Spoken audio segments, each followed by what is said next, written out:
CueSport TV were on hand at the second annual Bournemouth 9-Ball Open, sponsored by Bungee Cues and Aramith. At this fantastic Riley's venue, 27 players came along to battle for the cash. And we were lucky enough to grab an interview with tournament director Mark Collins. And tell us all about the bungee tournament that you put on this weekend. Well, it's a round robin. 32 runners was designed to play in it. Eight groups of 4. The top 2 in each group go forward to the playoffs. Good standard of play actually here today. Aramith has sponsored it as brand new balls that we're playing with here.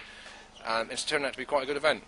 Yeah, it's good to see some of the bigger names in UK pool making the trip down to Bournemouth, which seems to be cut off from the rest of the world in terms of pool. Yeah, Imran, it's nice of him to turn up, and obviously Gareth Esprit is always a nice loud person to have around. But people like Chris Dobson come out of the woodwork, top 16 player sort of 10 years ago, been nowhere, just come out of the woodwork again. It's good to see some of the older faces like Doug Gordon and people again, coming back into the game.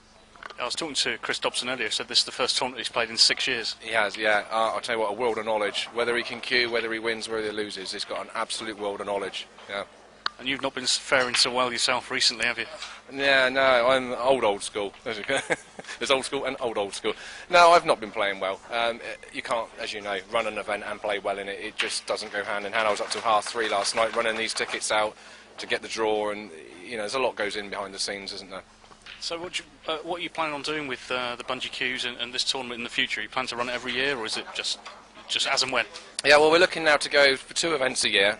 I'm going to go back to the old format of a ticketed event because I believe that works. We can then incorporate things like raffles, and if somebody buys a ticket for £50, they can go down to their local club, 4 or 5 people can all put 10, 20 quid in, the winner takes it. The ticket is the ticket. There's only going to be 32 tickets. They can be distributed however they want to go and paid for, so the money is in, and I've got it guaranteed then.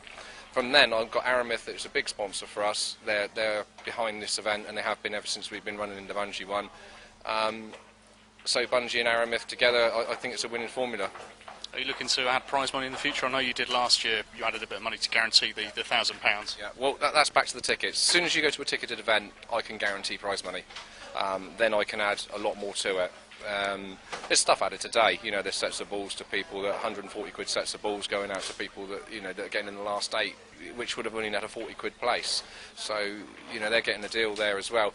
But as soon as you start having a ticketed event, like I said, that's where the money's guaranteed. And I will guarantee the money because I've got guaranteed sales on tickets, if you get what I mean. Yeah, absolutely. Well, I mean, it's good for me from my point of view. Obviously, I'm a Dorset bloke myself, you know that. It's good to see a tournament down in Dorset again. Yeah, there's not much around here. It's a little bit far field. I mean, Mark Gray was going to be here, couldn't make it. Tony Drago has given me his word he will come to one of these, and he's obviously away on a snooker event. He's given me some dates. He couldn't make that one. There's a few people on the Euro Tour, if I'd have just sort of given them a bit more warning, would have been here as well. So, in the future we're looking to have some very big names back down here. I mean, Raj was here last year. I'm surprised he's not here. He's away, I think, in America at the moment. But I'm sure he'd love to have come down and contested his title. Yeah, try and win 2 out of 2. So, looking through the draw then, who do you fancy for winning this one? Well, this is Jason Big H Howard's territory. He's come into this saying, I've got to win this. The pressure's on him to win this. He's won one of the GB9s. He's made a name for himself there. People have come down. He's got to keep that going. In his eyes, he's got to pull out a result here. Imran's your favourite. It's phenomenal. Absolutely phenomenal. I think probably one of the best players in the world at the moment for consistency. So he's the man to beat. But yeah, keep your eye out on a few players. Anthony Ginn. There's a few wild cards.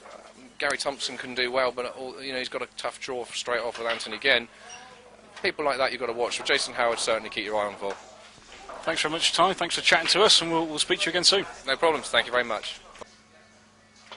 Mark's prediction of a good run for Anthony Ginn almost came true, but for a fantastic result for local teenager Lewis Clark, seen here on his way to a 9-8 victory in the quarter-finals. And to round off a great day of 9-ball action, here are the complete results from the quarter-finals onwards. As you can see, the 2 favourites did reach the final, with the experienced Majid being too strong for Jason Howard. We'll be back next time with more quality CueSport action.